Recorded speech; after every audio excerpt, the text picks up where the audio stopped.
(2월 7일) 금요일 아침 글로벌 비트로 이어가겠습니다.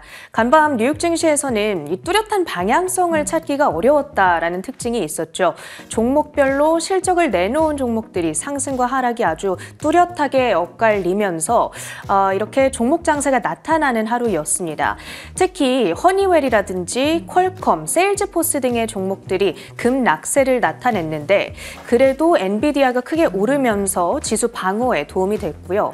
이에 따라서 3대 지수는 그래도 혼조권에서 버텨내는 움직임이었죠. 네, 이 딥시크에 대한 우려감을 완전히 씻어줄 수는 없었지만 그래도 엔비디아가 이렇게 지속적인 상승세를 이어간다는 점, 지금 시장은 해당 우려감을 살짝은 내려둔 듯해 보입니다. 그래서 지금 월가에서는 엔비디아를 두고 그리고 이 기술주를 두고 이 목표 주가를 조금 더 설정한 것으로 보여지는데 해당 조정 부분을 좀 자세히 살펴보려고 합니다. 잠시 후에 확인해 보시면 좋을 것 같고요. 우선 체린 앵커와 함께 간밤 미국 증시 마감 상황부터 살펴보시죠.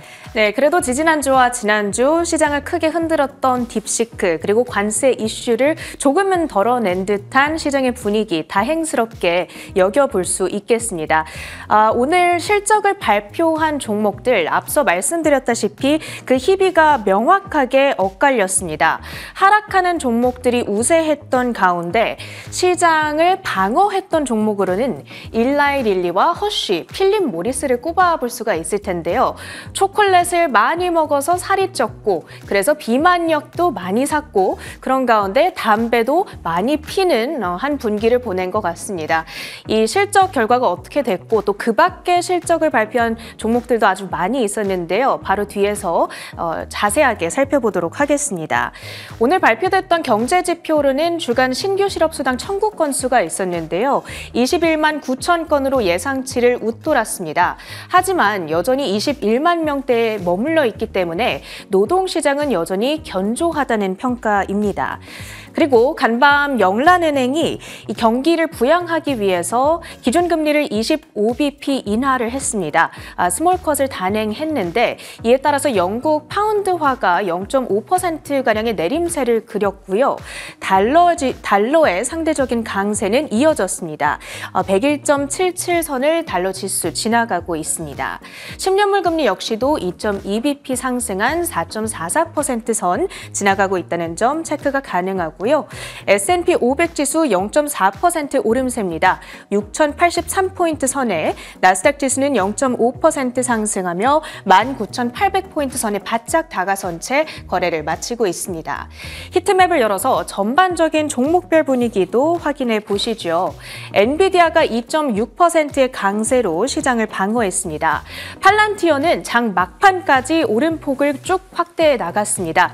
9%까지 폭등을 하고요. 그리고 오늘 실적을 내놨던 퀄컴은 4%의 급락으로 진행이 됐습니다. 호실적을 어제 전하고도 급락세를 보였는데 그 자세한 이유는 뒤에서 살펴보겠습니다.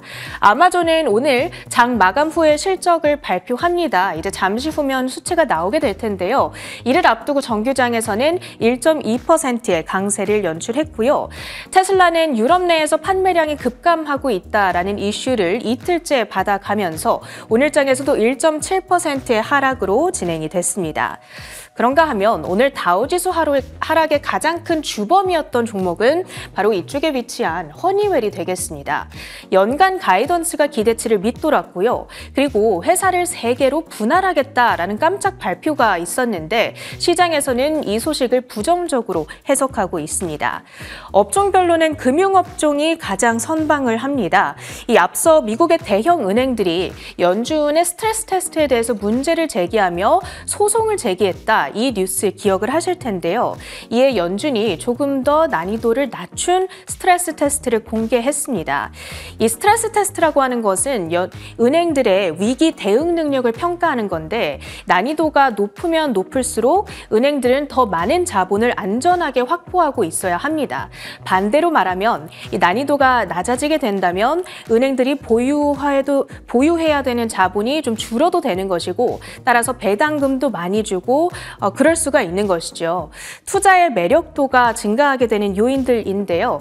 이에 따라서 투심이 살아나면서 JP JP모건과 시티 등의 종목들 2%에서 3%대의 강세로 진행이 됐습니다. 지금 아마존의 실적이 공개됐습니다. 1,877억 달러의 매출액에 EPS는 1.86달러로 공개됐습니다. 수치가 아주 잘 나왔습니다. 예상치를 각각 웃도는 수준으로 발표가 됐습니다. 그럼에도 불구하고 현재 시간의 거래에서 주가는 4%대의 급락으로 진행이 됐는데요. 이번에 아마존의 실적에서 무엇보다 중요한 것은 AWS 실적이 되겠습니다. 특히 3대 클라우드 회사들 가운데서 앞서 실적을 발표했던 마이크로소프트와 구글도 이 데이터 센터 부문에서 매출이 미스가 났었는데 아마존 역시도 이 AWS 부문에서 매출 미스가 난 것으로 풀이가 됩니다. 그래서 알파벳과 마찬가지로 현재 애프터마켓 급락 움직임을 나타내고 있고요. 조금 더 자세한 분석은 뒤에 이어지는 이항용의 월가이드 시간 통해서 챙겨드리겠습니다. 그 밖에 대형주 특징주들 조금 더 살펴봅니다. 퀄컴 어제 실적을 발표하고 오늘 크게 하락을 했는데 그 하락의 결정적인 계기가 됐던 것은 올해 연초에 화웨이와의 계약이 만료됐다라는 소식이었습니다. 이로 인해서 지난 분기 라이선스 매출액이 기대치를 밑돌았고 올해 라이선스 매출이 성장하지 않을 거라고 내다봤습니다. 이 미국 정부가 화웨이에 대해서 비우호적이라는 점도 도움이 되지는 않겠죠. 이에 따라서 주가는 4.6% 급락한 167달러 선에 거래를 마칩니다. 다음으로는 대형 제약사인 일라이 릴리 보겠습니다. 어제 노보노디스크도 비만약에서 좋은 성과를 냈었는데 릴리도 괜찮았습니다. 젯바운드의 매출액이 19억 1천만 달러로 예상치를 웃돌았고요. 이 성장 속도가 생각보다는 약하다는 이유로 지난 여름 이후로 쭉 주가 내리막길을 그려왔는데 이번 실적 발표를 계기로 좀 반등의 기회를 양사 모두 모색할 수 있지 않을까 이런 생각도 듭니다. 다음으로는 포드입니다. 호실적을 발표하고도 주가가 급락했습니다. 2025년도 가이던스를 약하게 제시한 탓인데요. 24년도 차량 판매량을 440만 대, 전년 동기 대비 1%에 그치는 성장을 내다보고 있습니다. 이에 따라서 포드의 주가는 6.7% 급락한 9.3달러 선까지 밀려와 있는데요. 최근 4년 내 저점 수준까지 내려와 있다는 점 체크가 가능합니다. 그 밖에도 이슈가 있었던 특징주들 확인해 보시죠. 먼저 스카이웍스 솔루션입니다. 가장 큰 고객으로 애플을 두고 있는데요. 대표적으로 애플의 라디오 주파수 부품을 공급하는 회사라고 보시면 되겠습니다. 자, 그런데 이 애플과의 협력 관계에 변화가 생길 수 있다는 소식이 들려왔습니다. 애플의 주파수 부품을 공급하는 사업의 비중이 20에서 25% 감소할 거라는 발표가 있었고요. 이에 따라서 주가는 크게 타격을 받아갔습니다. 20%대의 급락으로 진행이 됐고요. 다음으로는 스트래티지입니다. 기존에 우리가 마이크로 스트래티지라고 알고 있었던 그 회사가 사명을 변경한 겁니다. 실적 발표가 있었습니다. 그리고 지난 분기에 비트코인 보유량은 그 어느 분기보다도 아주 빠른 페이스로 확대가 됐는데 문제는 그럼에도 매출은 하락을 했다라는 부분이었죠. 주가 확인해 보시면 3.3% 밀려난 325달러 선에 거래를 마치고 있습니다. 마지막으로는 리프트까지 확인해 보도록 하겠습니다. 알파벳이 투자한 AI 스타트업 기업이죠. 엔스로픽과의 협력 소식을 발표했습니다. 이용자들의 차량 공유 경험을 개선하기 위해서 AI 기술을 접목시키겠다라는 발표였고요. 이 소식에 따라서 주가는 오름세를 연출했습니다. 특징주들 정리하고요. 주요 외신 헤드라인들 살펴보시죠. 네, 글로벌 헤드라인 소식입니다. 참 이번 주는 부지런히도 이 고용지표를 소화하고 있는데요. 간밤에도 다소 엇갈린 표종의 고용지표가 하나가 공개됐습니다. 매주 목요일 공개가 되는 신규 실업수당 청구 건수, 수치상으로는 증가하는 수치가 공개가 되었는데 그래도 나쁘지 않다라는 평가가 상당합니다. 어떠한 내용일지 자세히 살펴보시죠. 미 노동부는 지난주 신규 실업수당 청구 건수가 21만 9천 건으로 전주 대비 11,000건 늘어났고 전문가의 전망치를 웃돌았다고 발표했습니다. 또한 계속 실업수당 청구 건수는 188만 6천 건으로 직전주 대비 3만 6천 건 늘어났습니다. 이에 미 연준은 강한 성장세와 인플레이션 정체를 이유로 금리 인하를 서두르지 않겠다고 밝힌 가운데 월가는 고용시장의 동향에 더욱이 주목하고 있습니다.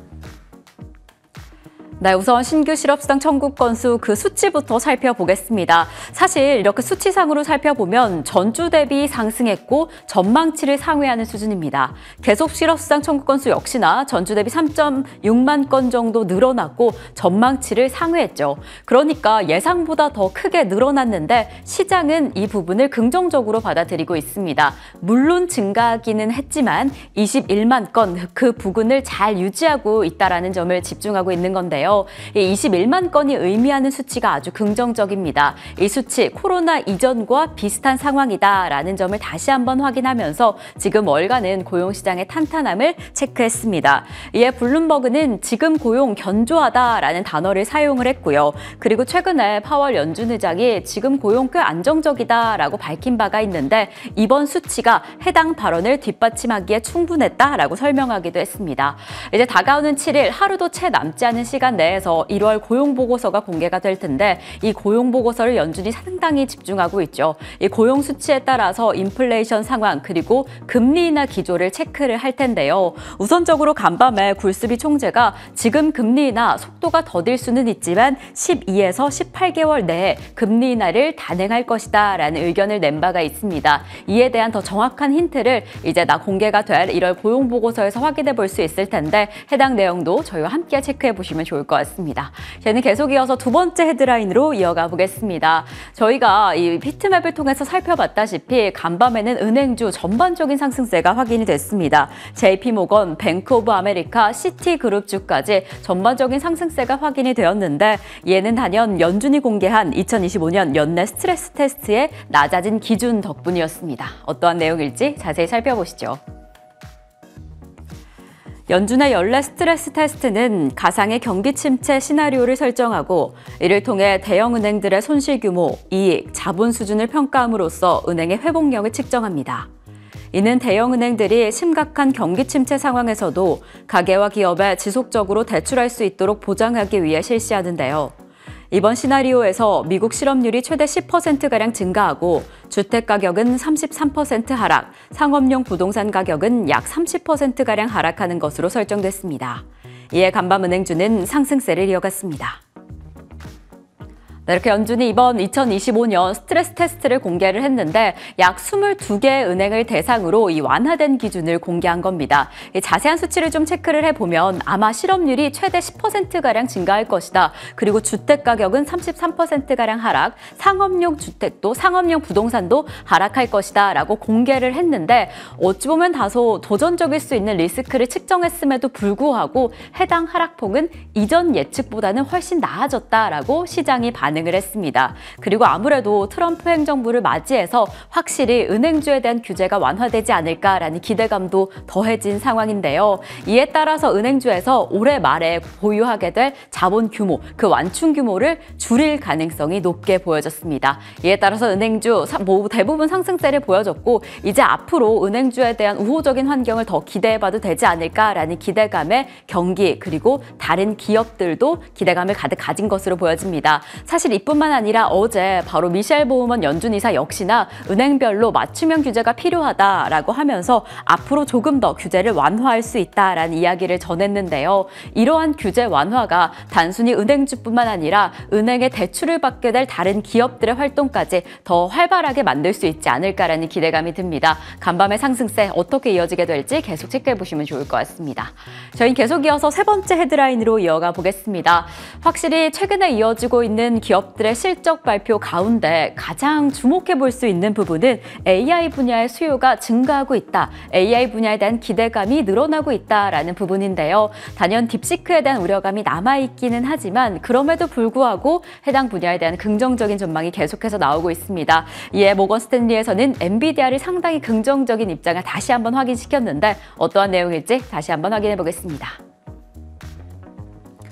중국 AI 스타트업 딥시크의 영향으로 기술주 전반의 긴장감이 드리웠던 상황 속에서 모건 스탠리의 애널리스트 조셉 무어는 엔비디아 주식을 매수할 좋은 기회로 판단했습니다. 엔비디아를 최선호주로 유지하고 비중 확대 의견을 반복했습니다. 이에 지금 장기적인 리스크 우려가 커졌지만 단기적 사업 전망은 더욱 견고해지고 있으며 블랙웰 칩의 공급 가시성 확대로 낙관적인 입장을 유지한다고 밝혔습니다. 네, 엔비디아가 이 딥시크가 공개된 이후에 하루 만에 17%가량 주가의 낙폭이 확인이 되었고 최근에 계속해서 회복을 하고 있지만 이 올해 기준으로 아직 6%가량 후퇴한 상황입니다. 그래서 지금 이 시점을 어떠한 매수 포인트로 잡아야 하나, 투자 포인트를 어떻게 잡아가야 하나 고민이 많이 되실 텐데요. 이에 간밤에 모건 스탠리가 여전히 엔비디아는 최선호주다라고 하면서 다시 한번 이 보유 의견을 내놓았습니다. 지금 전반적인 월가의 목표 주가를 확인을 해봐도 여전히 매수 의견, 내력적인 포인트로 잡고 있는 주장들이 많이 나오고 있고요. 최고가는 $220를 여전히 유지하고 있습니다. 그러니까 지금보다 상승할 것이다 라는 낙관적인 의견이 더 가득한 상황이죠. 이를 뒷받침한 데에는 단기적으로는 블랙웨칩, 호퍼칩의 수요가 여전히 탄탄하다라는 점을 다시 한번 확인할 수 있었습니다. 특히나 지난주에 코어위브 측에서 블랙웨칩 GB200을 대규모 계약을 하면서 앞으로 단기적으로는 우선 탄탄한 수요가 확인이 된 상황이고요. 그리고 장기적으로 살펴봐도 결국에 AI 추론 시장에서 우위를 차지하는 것은 엔비디아다라는 점이 확인이 됐습니다.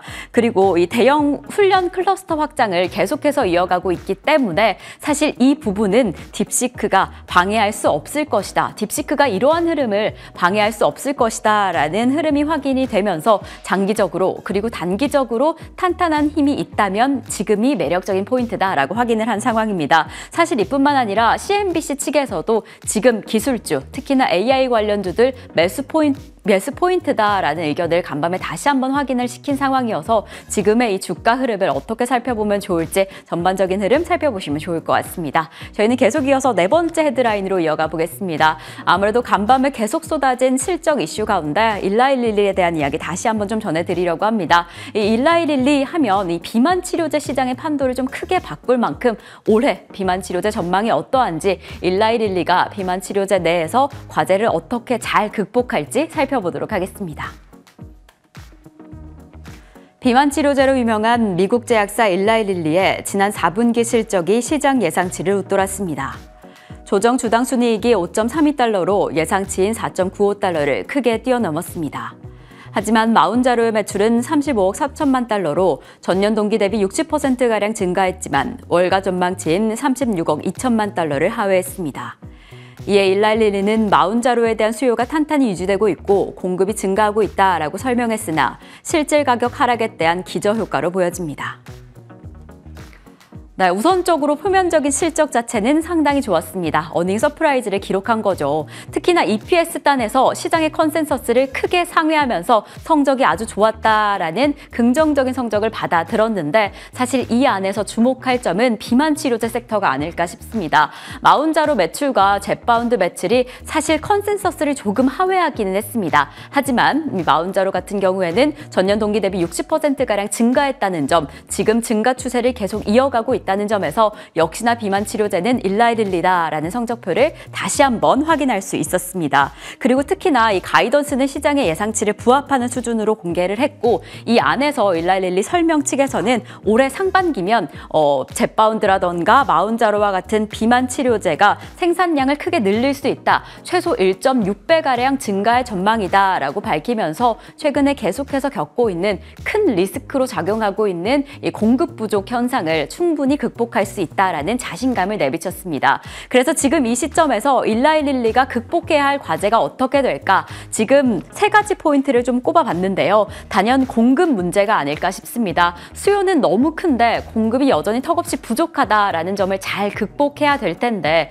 이 문제를 해결할 수 있을게 그 기대감을 가득 가지고 있는 게 경구형 비만 치료제인 오포클리프가 아닐까 싶습니다. 이 해당 임상 결과가 올해 중에 발표가 된다 합니다. 그리고 그 임상 결과에 따라서 내년이면 출시가 될 텐데 이 오포클리프 먹는 사람 입장에서도 상당히 편리할 것으로 보여지고 특히나 공급 문제를 가장 확실히 해결할 수 있지 않을까. 그렇다면 이 전체 비만 치료제의 판도를 좀 바꿔줄 수 있지 않을까라는 기대감까지 들고 있는 상황이고요. 지금 이러한 상황 속에서 주가상의 매력도를 보고 있는 의견도 많습니다. CNBC의 짐 크레머 측에서는 일라이릴리는 지금 주가가 아무리 흔들려도 여전히 최고의 선택이다라고 이야기한 바가 있어서 이렇게 차트상에 주가 주가상의 움직임도 매력적이다라고 한다면 투자를 더 확실히 늘릴 수 있지 않을까라는 생각이 듭니다. 이러한 흐름 속에서 다가오는 임상 데이터 결과가 이 비만 치료제 약을 어떻게 좀 탄탄하게 뒷받침해 줄 수 있을지 주가상의 흐름 계속 체크해 보시면 좋을 것 같습니다. 이상으로 글로벌 비트 전해드렸습니다.